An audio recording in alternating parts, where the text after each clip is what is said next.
speaker of the evening is Dr. Amy Slavensky, and she is the incumbent for Amador County Superintendent of Schools.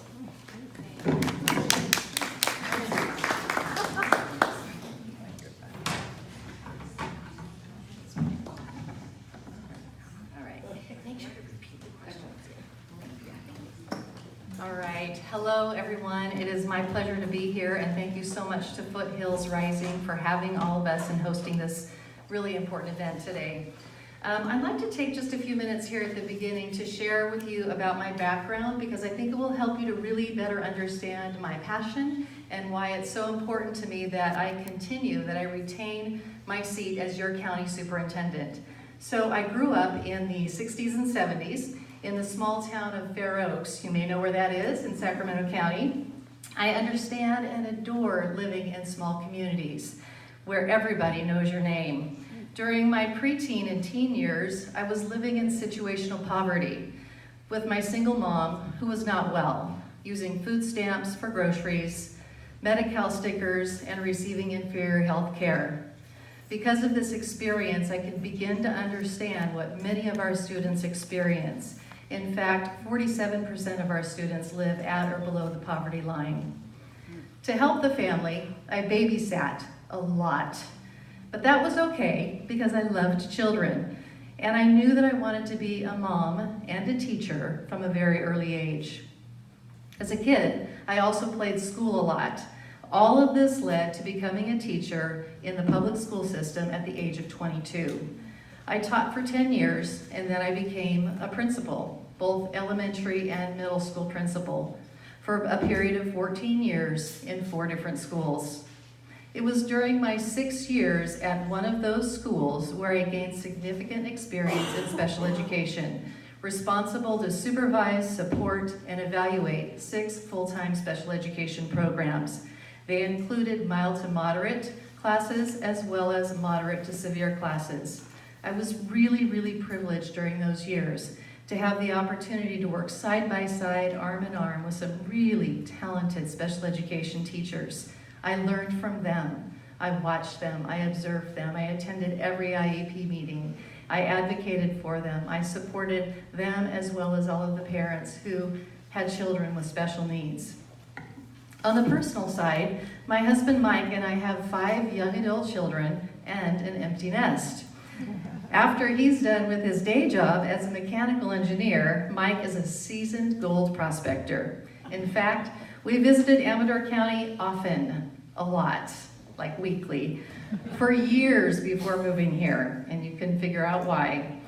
All of these experiences combined are what brought me to Amador County and why it is such a great fit. I care and care deeply about our students. In the 1.5 years that I've been here, I've gotten to know many of them. Next, I'd like to share my priorities with you. They are, number 1, I'm committed to demonstrating integrity with a focus on students first. Second, I'm committed to building relationships through open communication and collaboration.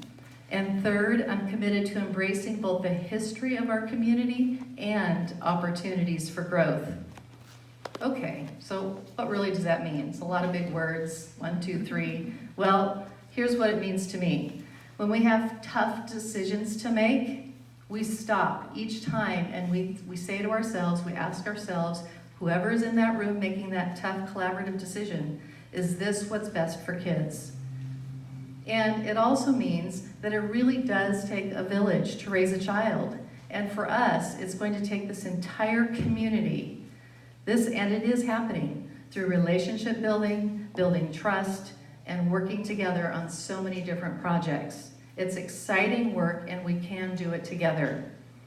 The work that we're doing is clearly outlined in our joint Unified School District, County Office of Education, Local Control Accountability Plan.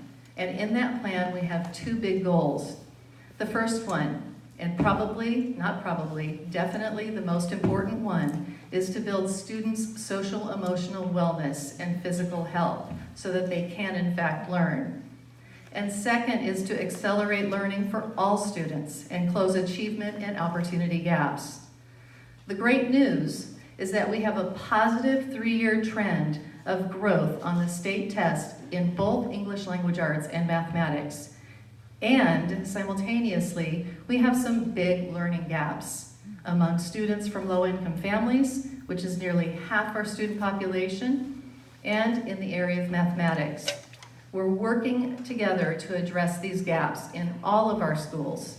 Continuing to serve as the county superintendent will allow me to ensure that all students get the support that they need. This includes those with special needs who are identified for special education services and those who are not.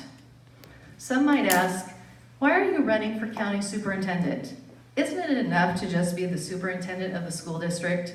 Or wouldn't it be great to have more help by having someone else fill this office?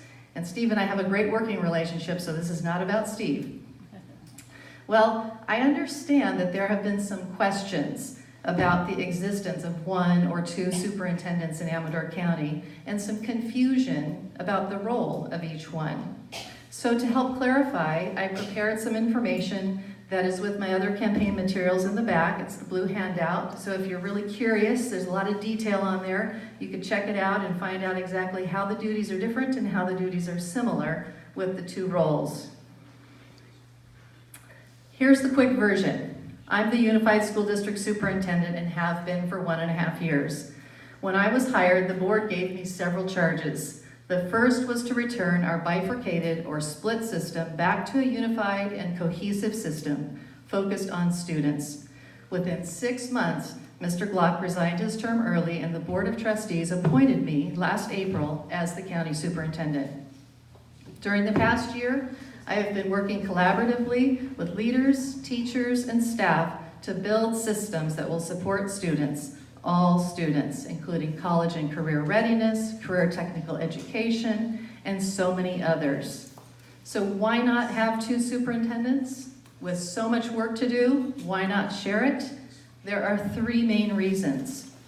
First, we're a small system with limited funds.